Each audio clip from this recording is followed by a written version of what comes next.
көп азыр талкууга алынган эрозия оорусу бар. Эрозия оорусу менен дисплазия оорусу бул биринен бири чыккан оорулар болуп эсептелет да. Эң башында эрозияга көбүнчө ирет аял кишилер эрозия деген диагнозду угушат да. Негизи бул диагноз аял кишилердин 90% аял кишилерде жолугат да. Оор дисплазия дүйнө жүзүндө азыркы статистикага таянсак, ошол жатын моюнчасынын рагынын нулевой стадиясына ылайык келет да. Рак оорусу же болбосо залал шишиктер оорулары өтө күч алып жатат да. Бул аябагандай өкүнүчтүү нерсе бир гана биздин Кыргызстан үчүн эмес, жалпы дүйнө жүзү боюнча. Дүйнө жүзүндө бир жылдын ичинде 650 миңден ашык аял заты ушундай жатын моюнчасынын залал шишигине чалдыгат экен да. Алардын жарымынан көбү, 50%-дан көбү бир жылдын ичинде дүйнө салат экен. Анткени алардын оорулары күчөп кеткен, дарыланууга мүмкүнчүлүк жок болуп калат дагы. Алардын жарымынан көбү, 50%-дан көбү бул дүйнө менен коштошушат.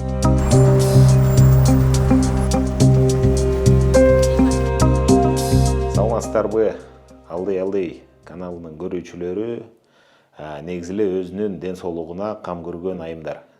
Мен өзүмдү тааныштырып кетейин. Менин атым Нурбек Медетбекович, улуттук онкология борборунун онкогинекология бөлүмүнүн башчысы болом. Биз сиздер менен дагы бир жолу саламдашып атканына кубанычтамын, анткени буга чейин ошол каналда биз бир теманы көтөрүп, ошону жакшы талкууладык элек. Ошондон кийин көп суроолор пайда болду. Ошол суроолордун негизинде биз дагы ушундай бир-эки чыгарылышты тарталы деп чечимге келдик дагы. Бул дагы бир чыгарылыш болуп эсептелсин. Мындан кийин дагы жаңы чыгарылыштарга буюрса сиздерди чакырып кетмекмин. Бүгүнкү ушул биздин чыгарылыштын темасы көп суроолорду пайда кылган, талкууланган дисплазия оорусу. Бул рак алдындагы оору жана эмдөө. Адам баласынын папиллома вирусуна каршы биздин өлкөдө официалдуу түрдө 2022 жылдын ноябрынан баштап эмдөө башталды. Ошол эмдөө боюнча көп суроолор келген. Ошол бүгүнкү чыгарылышыбыздын ошол эки темасы: дисплазия жана эмдөө. Эрозия оорусу, мен айтып кеткендей, 90% аял кишилерде жолугат. Алардын бир жарымынан көбү бул оору менен жашоо баягы өзүнүн ылдамдыгы менен кете берет экен. Көп көңүл бурулбай калат дагы. Бул оору убагында дарыланбай калат ошол аял кишилердикичи. Анткени бир четинен оорулу өзү күнөөлүү болсо, экинчи четинен дарыгерлердин сабатсыздыгы, билиминин жоктугу дагы кээде чоң ролду ойноп коет да. Ошондуктан биздин бул чыгарылышыбыздын бирден бир максаты кеңейтүү, биздин өзүбүздүн тажрыйба менен бөлүшүү, биздин көз карашыбызды бөлүшүү, бул проблемаларды чечүү үчүн.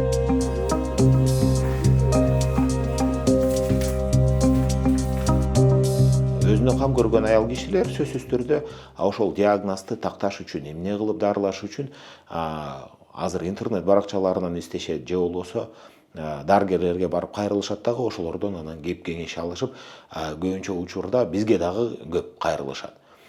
Эрозия оорусу бул жатын моюнчасында пайда болгон оору. Бул сырткы катмарынын, биз адам баласы бүт ичибиз дагы, сыртыбыз дагы тери менен капталган. Ошол тери өзгөрүшү эрозия деп аталат да. Бул жатын моюнчасында пайда болгон оору жалпы терисинин сырткы катмарынын өзгөрүшү болуп эсептелет да. Ошондуктан көп көңүл бурулбай калат дагы, дарыланбай калат, кийин бара барып жаман ооруга өтүп кетиши дагы ыктымал. Эң эле биринчи ошол эрозияны дагы анча мынча сөз айта кетели. Эрозия боюнча сөзсүз түрдө биз бул ооруну эң биринчи ирет түшүндүрүү жолдорун жүргүзүп дарылануу зарыл экенин айтышыбыз керек да. Анткени көбүнчө учурда мен айтып кеткендей, мүмкүн дарыгерлер дагы билбей калат. Алар айтат, эгер сен тийбесең дагы, бул ооруңду тийбесең дагы, кийин бара бара бул оору өзү жок болот деп. Бирок мен өзүмдүн тажрыйбама таянып айта алам, бул оору эч качан өзүнөн өзү жок болуп кетпейт. Бул оору өзгөрүшү мүмкүн.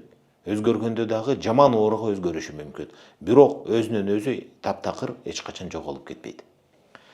Ошентип отуруп, ошондой эрозия оорусу дисплазия деген ооруга өтөт да. Дисплазия деген бул чоң түшүнүк. Жалпы медицинада дисплазия деп көп жерде колдонулат. Жатын моюнчасына тиешелүү болсо, ошол дисплазиянын 3 деңгээли болот. Бөлүп келгенде орто, оор жана жеңил болуп. Дүйнө жүзүндө практикада дисплазияны цин деп атап коюшкан. Бул англис тилинен келген аббревиатура болуп эсептелет. Cancer intraepithelial neoplasium депчи. Ошо cervical intraepithelial neoplasium болуп расшифровка болот. Ошол cervical деген бул жатын моюнчасы, intraepithelial деген бул тери катмары, неоплазиум деген пайда болгон өзгөрүүлөрдү түшүндүрөт да. Ошол жеңил түрү бул жаңы пайда болгонунда. Кийин бара бара баягы терс факторлордун таасири астында бул дисплазия оорусу жеңилинен кийин ортого өтөт, анан ортодон кийин бара бара барып оор дисплазияга дагы өтүп кетет да. Оор дисплазия дүйнө жүзүндө азыркы статистикага таянсак, ошол жатын моюнчасынын рагынын нулевой стадиясына ылайык келет да. Ошол дисплазия үчүнчү даражадагы дисплазия залал шишиктин нулевой стадиясына барабар. Ошондуктан бул ооруга сөзсүз түрдө биз чоң көңүл бурушубуз керек да. Аял кишилердин көп суроосу болгон. Биз дисплазияны кантип аныкташыбыз керек? Биз кантип текшерилишибиз керек деп. Текшерүү жолу өтө оңой. Эң эле биринчиден бул үйдөн чыгып доктурга барыш керек. Эң эле мен тамашага да салып кетейин. Биз үйдөн чыкпайбыз. Үйдөн отуруп дарыланганды жакшы көрөбүз. Биз тааныштардан же болбосо бирөөлөрдөн сурап дарыланганды жакшы көрөбүз. Бул биздин кандайдыр бир менталитеттин дагы бир көрүнүшү окшойт. Биз андай кылбашыбыз керек. Биз билген, өз ишин билген мыкты дарыгерлерге барып, ошолордон кеп кеңеш алып, ошолордун айтканын жасашыбыз керек да. Ошолордун катарында биздин улуттук онкология борборунун дарыгерлери, ошол онкология онкогинекология бөлүмүнүн дарыгерлери, ошондой даражадагы дарыгерлер. Ошондуктан биз биринчиден үйдөн чыгып, дарыгерге барып, ошолордон кеп кеңеш алып, анан кийин текшерүүлөрдөн өтүшүбүз керек. Оңой дегеним, эң эле биринчи азыркы биздин жашап аткан дүйнөбүздө технологиялардын көп түрлөрү бар, алардын көбүнчөсү алдыга жылган. Ошондуктан диагностика жасоо, аныктоо өтө эле жеңил. Барып, текшерүүлөрдү өтүп, доктор көрүп, керек болсо мазокторду алып, ошол мазоктордон эле аныктап койсо болот. Эгер ошол цитологиялык мазоктор деп коет, ошол цитологиялык мазоктордон кандайдыр бир шектүү клеткалар пайда болсо, анда дарыгерлер андан дагы оор деңгээлдеги текшерүүлөрдү өткөзгөнгө зарыл. Анын ичинде жөнөкөй эле эт алуу же биопсия процедурасы. Биз ушундай бир ооруларды көргөндө сөзсүз түрдө биопсия алып, ошол эттен алып, изилдөөгө жөнөтүп, ошол дисплазияны аныктап, эгер тапсак кандай экенин билип, жеңил экен, оорук экен же болбосо орто экен билишибиз керек да, ошого жараша анан кийин дарыланууну чечишибиз керек да. Мен жанагы айтып кеткендей, эрозия оорусу бул бир гана эң жакшы жолу, бул бир гана күйгүзүп дарылоо жолу болуп эсептелет. Анткени кайра эле мен өзүм тажрыйбама таянайын, күйгүзүлбөгөн эрозия менен күйгүзүлгөн эрозиянын кап кадимкидей айырмасы бар. Күйгүзгөндөн кийин ал эрозиянын изи дагы болбойт, тагы дагы болбойт. Алар кап кадимкидей жакшы болуп айыгат.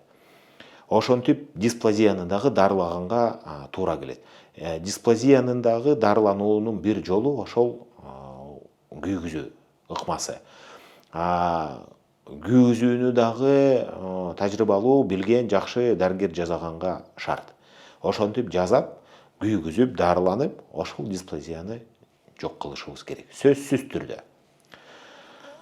Ал эми бул сөз биз азыр жеңил жана орто дисплазия жөнүндө болду. Ал эми болсо оор дисплазия боюнча. Бизде ушундай болгон, көбүнчө учурда ушундай дисплазия оорусуна жаш кыз келиндер, төрөй элек же болбосо дагы төрөй турган ой максаты бар кыз келиндер келген дагы ошондой дисплазия оорусу аларда аныкталган. Алар ошол оору менен кандай күрөшөбүз, же болбосо эмне кылышыбыз керек деп бизге кайрылганда биз түшүндүрмө беребиз да. Оор дисплазия бул чынын айтканда бир топ кыйын диагноз. Оорулуу үчүн дагы, дарыгер үчүн дагы. Анткени биринчи орунга бул оорулуунун ден соолугун коюшубуз керек да. Анткени оорулар келгенде мен дагы төрөй турган оюм бар. Мен ошондой аракет жасап атам деп келишет. Ошондуктан бул жерде чоң суроо пайда болот да. Биринчи орунга биз ошол төрөй турган пландарын коюшубуз керекпи, же болбосо оорунун өзүнүн ден соолугун коюшубуз керекпи депчи. Биз албетте эң биринчи орунда оорулуунун өзүнүн ден соолугу биз үчүн. Ошондуктан биз көбүнчө учурда айтабыз, эгер жаш болсо, жанагындай оор дисплазия аныкталса, анда эң эле биз биринчи чоң ыкмаларды колдонобуз. Бул бир гана күйгүзүп коюу эмес, ошол жатын моюнчасынын жарымына чейин кезип алуу дагы ыкмасы бар. Операция Штурмдорфа деген бар, ошол Штурмдорф операциясын колдонобуз да. 3төн 1 бөлүгүн биз ошол жатын моюнчасынын кезип алып, дагы изилдөөлөрдү жүргүзөбүз дагы. Эгер жөнөкөй баягы оор дисплазия болуп эле чыгып, баягы кескен жерде андай жаман клеткалар жок болсо, анда бул операция жетиштүү болот. Бирок кээ кезде болот, ошондой операциябызды жасаган соң биз жаман оорунун пайда болушун же болбосо ошол оорунун таркап кетип баратканын көрөбүз дагы. Ал учурда анда биз ошондой кыз келиндерге чоң операцияны сунуштайбыз. Чоң операция дегенде бул жаятындын моюнчасы баары чогуу бир алганга туура келет да. Өзүм тажрыйбаман айта кетейин, эң жаш бизде операция болгон кыз 19 жаштагы кыз эле. Ошондой баштапкы оору менен кайрылды. Ошол ооруну биз эми жашына карабай, төрөй элегине карабай ошондой операция жасаганга туура келди, мажбур болдук. Анткени биринчи орунга мен айтып кеткендей оорулуунун өзүнүн ден соолугу чыкты да. Ата-энеси дагы, өзү дагы туура түшүнүп, ошол ооруга сөзсүз түрдө өзүнүн салымын кошту.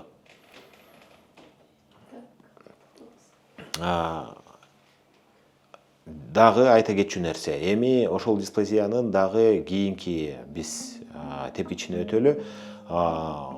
Жатын моюнчасынын залал шишигинин нулевой стадиясы болуп эсептелет. Бул залал шишиктин нулевой стадиясы дагы ошондой эле дарыланат. Көбүнчө учурда жаш кыз келиндерде кездешет. Ошондуктан биз эң алдыга ошолордун ден соолугун коебуз дагы, биз операция жасашыбыз керек деп чоң операцияларды сунуштайбыз. Здравствуйте.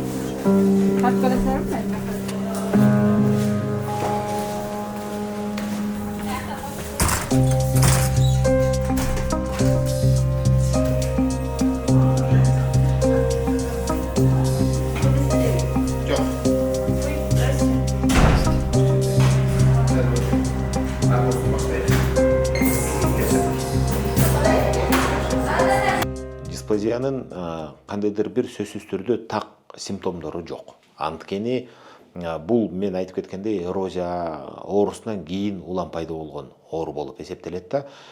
Негизги симптомдордун бири бул жыныс жолдорунан келген кандайдыр бир суу же болбосо кан аралашкан суу келип калышы мүмкүн. Кээ кезде ичтин ылдый жакчагы оорушу мүмкүн же болбосо бел оорушу мүмкүн. Кээ кезде катышкандан кийинки пайда болгон кан, ошол бул дагы ошол симптомдордун бири болуп эсептелет да.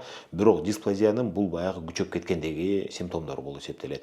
Баштапкы бир залал шишиктердин, дисплазиянын, эрозиянын бирден бир жаман жери бул эч кандай баягы жаңы башталып келатканда эч кандайдыр бир симптомдорду бербегени да. Анткени бул симптомдор кийин сөзсүз түрдө баягы оору күчөп кеткенде гана пайда боло турган симптомдор да. Ошондуктан алдыңкы симптомдордон болуп эсептей албайсың. Көбүнчө учурда текшерүүгө келип, ошондо гана аныкталган оору болуп эсептелет да. Ошондуктан аял кишилер сөзсүз түрдө жок дегенде бир жылда бир жолу гинекологко баруу зарыл. Өзү негизи жарым жылда бир жолу гинекологко сөзсүз түрдө барып, текшерүүлөрдөн өтүп, аныктап коюшу керек да. Негизи аныктоо жолу оп-оңой мен айткандай. Бул бир гана ушундай гинекологический ушундай креслодан эле бир көрүп, өзүнүн атайын ыкмалары бар. Анын ичинде проба Шиллера деген бар, ошолорду өткөзүп эле так эле аныктап койсо болот тез эле. Анан кандайдыр бир коопсуздук бар болсо, кооптонуу бар болсо, анда сөзсүз түрдө ошол дарыгер ошол ооруну баягы специализация болгон ооруканага жөнөтсө, мисалы онкологияга жөнөтсө, биз бул жактан тактап, так диагноз чыгарып бергенге болот. Негизи дисплазиянын, эрозиянын жана рак ооруларынын эң көп кездешкен аял кишилер кандай болот? Кандайдыр бир өзүнүн тамеки чексе же болбосо шараптардан колдонсо, шарап ичсе, көп жыныстык катнаштары болгон, партнерлору болгон аял кишилер, өзүнүн баягы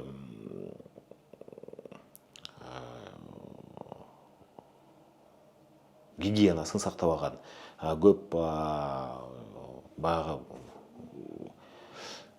жыныстык жолдорунда воспаление болгон аял кишилерде ошол оору көп кездешиши мүмкүн да. Андан тышкары жанагы адам баласынын папиллома вирусу дагы эгер бар болсо, ал дагы бара-бара барып ошондой ооруну алып келгенге мүмкүн да. Эми баягы жайдан барып ошол эмдөө темасына дагы өтөлү. Эмдөө бул ошол ооруга каршы болгон иш-аракет.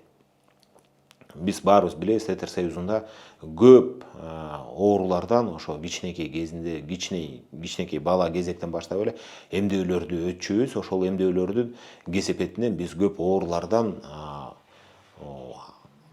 арылганбыз да. Ошол көп оорулардын алдын алганбыз, ошол ооруларга биз чалдыккан эмеспиз, ооруган эмеспиз да. Азыркы учурда адам баласынын папиллома вирусу дагы ошондой эмдөөгө мажбур. 2022 жылдын ноябрынан баштап бизде официалдуу түрдө ошол эмдөө программасы бизде старт алган. Статистиканы айта кетели, биринчи жылдын ичинде ошол 22 жыл менен 23 жылдын ноябрына чейин 11 жаштан баштап 15 жашка чейинки ошол мектептерде жүргүзүлгөн ошол эмдөө 70%дан ашык кыздар ошол эмдөөдөн өткөн. Бул статистика боюнча жалпы ушундай эмдөө жүргүзүлгөн өлкөлөрдүн ичинде бул чоң көрсөткүчтөрдүн бирине кирген. Биздин Кыргыз мамлекети бул биз үчүн бир топ жакшы көрүнүш болгон да. Анткени биз көбүнчө учурда мажбурлап дагы жасадык, бирок бул мажбурлоонун дагы өзүнүн негизи бар да. Ошондуктан биз ошол мажбурлоонун дагы негизин атайын сөзсүз түрдө ата эне үчүн, бала үчүн ошол кыз үчүн түшүндүрмө иштерин жүргүзүп туруп анан кийин мажбурлаганбыз да. Сөзсүз түрдө кандайдыр бир баягы түшүнбөстүктөр дагы пайда болгон. Биздин жаңы ошол программа иштеп баштаганда бизге дагы ушул улуттук онкология борборунун дарыгерлерине дагы көп суроолор түшкөн. Чын эле ушул эмдөө керекпи депчи. Мен дагы өзүмдүн көз карашымды улуттук каналдардан, ошол республикалык деңгээлдеги каналдардан биз түшүндүрүү иштери жүргүзүп баштаганда бизди дагы чакырып, ошондой биз дагы өзүбүздүн салымыбызды кошконбуз. Анын ичинде мен өзүм дагы ушундай телерадио каналдарынан барып чыгып, ошол эмдөө жөнүндө түшүндүрүү иштерин жүргүзгөм. Көбүнчө учурда бул биздин сабатсыздык жана караңгылыктан болгон окшойт, баягы түшүнбөстүктөр. Бирок сөзсүз түрдө биз жакшы түшүндүрмө иштерин жүргүзгөндөн кийин ошол каршы болуп аткан ата-эне дагы, кыздар дагы моюн сунуп, биз дагы эмдөөдөн өткөнгө анда макулбуз деп келишкен да. Эмдөөдө дүйнө жүзүндө 2 ушундай эмдөө вакцинасы бар. Ошол азыркы учурда дүйнө жүзүндө көп колдонулган эмдөө вакцинасы бизде да колдонулду. Бул 4 валенттүү Gardasil деген вакцина колдонулган. Бул дагы алдыңкы ушундай эмдөөдө колдонулган вакцина болуп эсептелет да. Кийин 23-жылдан баштап, ушу ноябрдан баштап биз ушундай улуттук программа киргизилди. Ар бир жыл 11ге толгон кыздарды 11ге толгондо баары эмдөөдөн өтүшү керек депчи. Кийинки эмдөөдө 60тан ашык пайыз кыздар, кичине баягы бизден көрсөткүчтөр түшүп кетти. Бирок 60% ашыгыраак кыздар дагы ошол эмдөөдөн өтүшкөн. Бул жөнүндө көп суроо болгон. Менин өзүмдүн жеке аккаунтума дагы көп суроолор келген. Ушул эмдөөгө сиздин кандай көз карашыңыз, өзүңүздүн оюңузду айта кетиңиз деп, ушул каналдын баягы пайдаланып, мен дагы бир жолу өзүмдүн эмдөөгө болгон көз карашымды айта кетейин. Мен бул эмдөөгө сөзсүз түрдө макулмун. Эмдөөгө чакырам. Өзүм дагы ошол эмдөө иштеринде иш алып баргам. Биздин алгачкы менин биринчи жолу уккан баягы ушул эмдөө боюнча, вакциналар боюнча мен эң биринчи жолу укканда бул Москва шаарында өткөн конференциялардын биринде болгон. Мен ошол жактан угуп келип, кийин өзүм үчүн ошол эмдөө жөнүндө окуйунчу деп окуп баштап, анан кийин чын эле бул эмдөөнүн пайдалуу жактарын көп көрдүм дагы. Ошол бизде качан башталат болду экен деп өзүм көптөн бери күтүп жүргөм да. Кийин ошол эмдөө иши башталганда ичимен бир топ кубангам.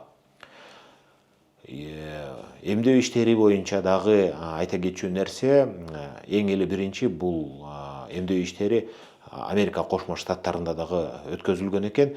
Ошондо рак ооруларынын саны, жатын моюнчасынын залалдуу шишигинин саны 2 эсе кыскарган. Ошол эмдөө иштери жүргүзүлүп баштагандан баштап, ошол рак ооруларынын саны 2 эсе азайыптыр да, статистикасы боюнча. Ошондуктан ал жакты дагы биз эске алышыбыз керек дагы, ошо эмдөө иштерин биз сөзсүз түрдө алдыга жылдырышыбыз керек.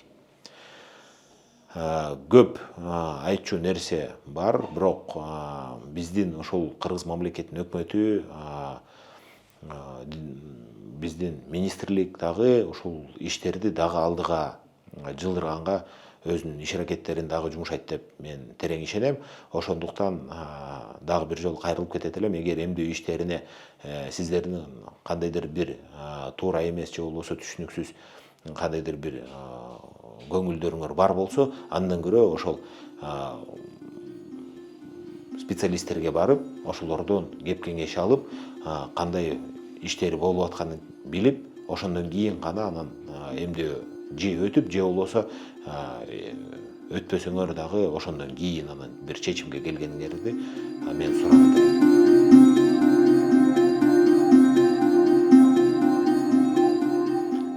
ВПЧ көбүнчө учурда биз кайдан пайда болуп келгенин так аныктай албайбыз. Эмне үчүн?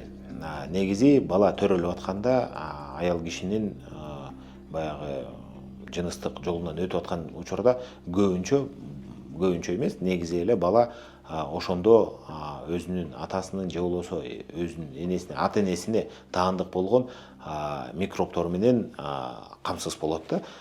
Жаңы төрөлүп аткан учурда эле ошол микробтор менен камсыз болот. Ошол микробтордун ичинде ошондой вирус дагы болушу мүмкүн. Мүмкүн бала кичинекей баягы жаңы төрөлгөндөн баштап ошол вирустун носители болушу мүмкүн. Алып жүрүүчүсү болушу мүмкүн да.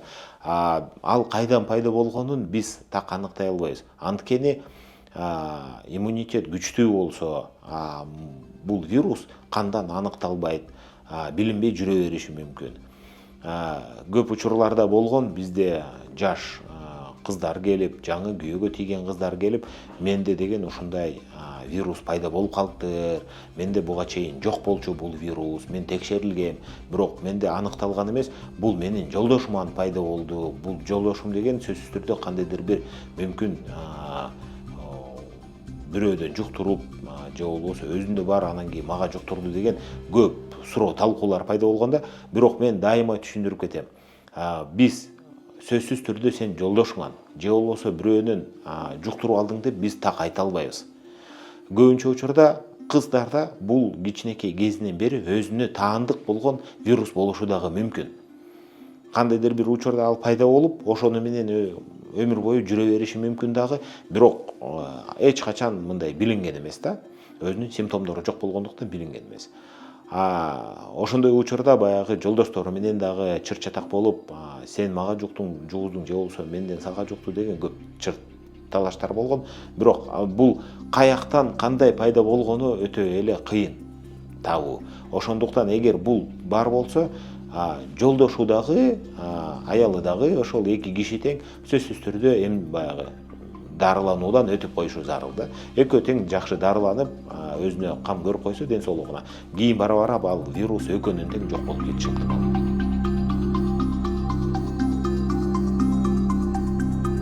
Биз көптөн бери талкуу болуп аткан эмдөө бул сөзсүз түрдө жазыла турган нерсе. Мен айтып кеткендей, 11 жаштан баштап бул эмдөөлөрдү жүргүзгөнгө биз мажбурбуз. Бул кыздарды сөзсүз түрдө биз өзүбүз жетелеп барып, ошол эмдөөдөн өткөзгөнгө жакшы болмок. Анткени эмдөөдөн өтпөй калган кыз кийин өзүнүн ден соолугуна чоң кооптуу нерсени жаратат да. Булчу кийин бара барып жанагындай залал шишикке дагы сөзсүз түрдө алып келиши мүмкүн. Мен айтпайм, эгер сөзсүз түрдө эмдөө өтсө, кийин залал шишикке чалдыкпайт деп. Бул ошондой рискти төмөндөтөт эмдөө. Ошондуктан сөзсүз түрдө эмдөөдөн өткөнгө зарыл. Канча жаштан канча жашка чейин? 11 азыр эң биринчи эмдөө өткөндө 11 жаштан 15 жашка чейинки кыздарды эмдөөдөн өткөзгөн. Азыр ар бир жылы 11ге толгон кыздарды эмдөөдөн өткөзүү зарыл.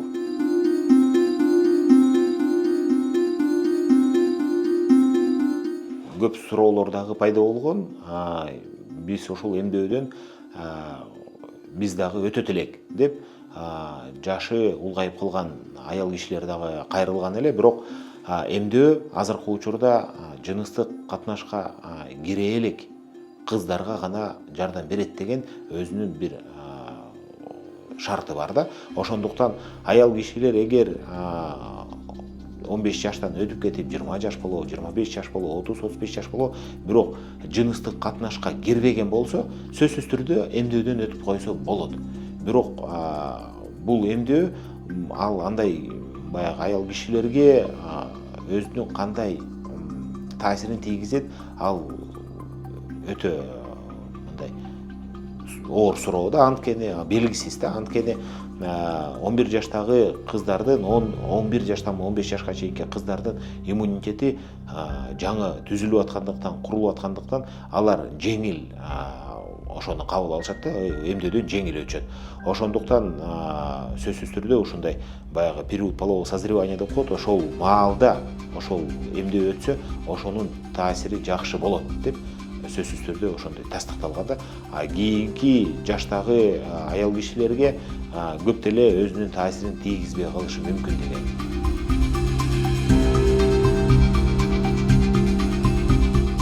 Көбүнчө бул эмдөөнүн алкагында көптөгөн мифтер пайда болгон. Ошонун ичинде бул эмдөөдөн өткөн кыздар кийин балалуу боло албай калат деген бул чоң миф да.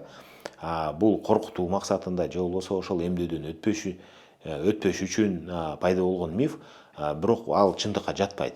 Мен айтып кеткендей, Америкада, Россияда булундай эмдөөлөр жүргүзүп келген. Ошол эмдөөлөрдүн негизинде баягы статистикага таянып кийин илимий статьялар чыккан. Ошолордун жазуусу боюнча бул эч кандай андай оор кандайдыр бир ооруларга же болбосо жаракаттарга алып келбейт. Ушул дисплазия менен жанагы эмдөө боюнча өзүмдүн тажрыйбаман дагы бөлүшө кетейин. Көбүнчө учурда бизге аял кишилер кичине кооптонуу менен келет. Онкология деп укканда эле өзлөрүн жоготушуп, коркуу сезимдери менен келишет да.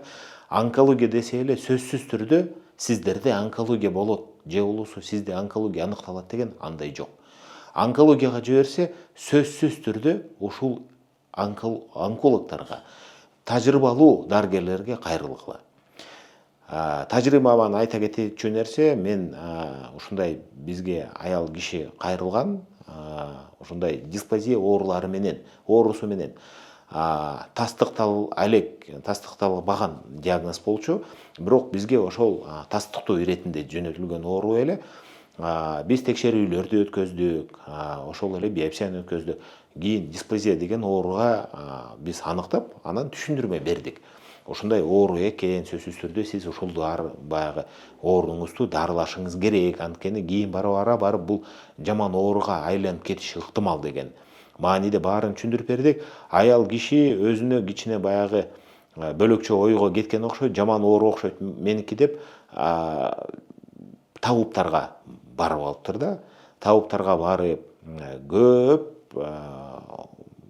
дарыларды алып, чөп дарыларды алып, ошолордун айтканын кылып, ошентип жүрө берип, кийин бизге ошол бир туугандары ошол аял кишини колунда көтөрүп келди. Бул бир эле мындай өтө чоң, мен эсимде калган ушундай бир эскерүү болуп атат. Ал аял кишини ошол оорусунун күчөп кеткени менен колунда көтөрүп келди. Болбосо өзү башында келгенде соп-сонун эле өзүнүн буту менен жакшы келген оорулуу болчу да. Мен ушунчалык ошол баягы аял кишиге таң калдым, анан сурадым, кандай болуп кетти бул, эмне үчүн ушундай болду десем, мен үйгө барып, ушул мен онкологияга кайрылдым, ушундай оору экен десем, менин бир туугандарым мени онкологияга баргандан баягы сөзү менен мени урушуп, сөзү менен мени ушул оорудан, сен ушул онкология эмне жакшыны көрмөк белең, онкология болсо жаман оору турбайбы, бас сени өзүнчө дарылайбыз деп, анан кийин ошо көрүнгөн бир табыптардын баарын алып барышып, кийин ошол аял кишини эмне үчүн колунда көтөрүп келди, ал баспай калган да. Баспай калган себеби ошол дарылардан ууланып калган. Ошол чөп дарыларды туура эмес ичип, же болбосо көп ичип, ошолордон ууланып, буту баспай калып, ошо бизге колу менен көтөрүп келген. Эми сөзсүз түрдө биз ага эч кандай бир жаман сөз айта албайбыз да. Анан биз айттык, хорошо, биз дарылайлы деп, ал ошол оорууну мен өзүмдүн бөлүмүмө жаткызып, өзүм карадым. Кийин ошол буту басканга чейин бизде жүрдү. Келип кетип операциясын жасадык, келип кетип жүрдү. Кийин ошол кызы дагы бир келип айтты, ошо апабыз баягы силердин дарылануудан кийин бир топ жакшы болуп калды деп. Ошондо мен айттым да, эң эле биринчи ирет бизди угуп, ошол оорусунун алдын алса, ушундайга чейин жеткизмек эмес депчи. Анткени бул дарылардын дагы өзүнүн сөзсүз түрдө терс таасири дагы болот да. Ууландырып отуруп ошондой жаман алакалга келтирип койгон да. Ошондуктан сөзсүз түрдө андан көрө квалификациясы бар, жогорку деңгээлдеги дарыгерлерге кайрылгыла. Урматтуу айымдар, сиздерге дагы бир жолу, дагы бир ирет кайрылып кетейин дедим эле. Ушундай биз жакшы талкууларды өткөзүп жатабыз. Ошолорду биринчиден көрүңүздөр, экинчиден пайда болгон суроолоруңуздар үчүн бизге дарыгерлерге сөзсүз түрдө дарыгерлерге кайрылгыла. Көбүнчө учурда биздин оорулар дарыгерлерге эмес, капкаяктагы бир көчөдө жүргөн бакчыларга же болбосо түшүнүгү жокторго барып ошолордон көп ири чоң суммадагы акчаларды коротуп, анан кийин дарыгерлерге келгенде ушундай аргасыздан биз келдик деп көбүнчө учурда ошондой болот да.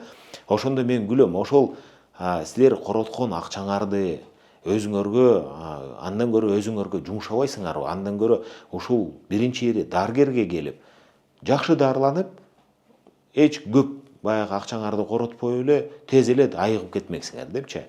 Биринчи ирет аял киши өзүнө кам көрүш керек. Анткени жакшы сөз бар, аял киши үйдүн куту деп.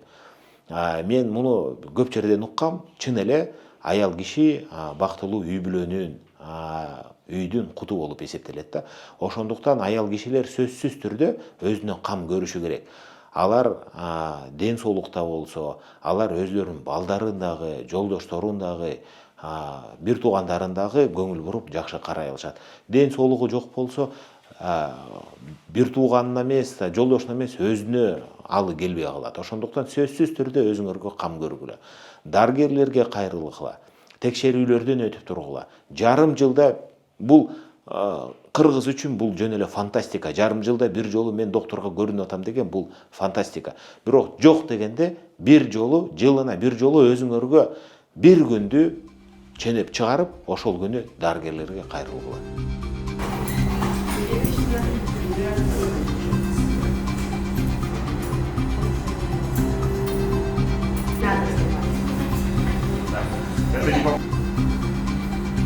Надежда, спасибо, пока.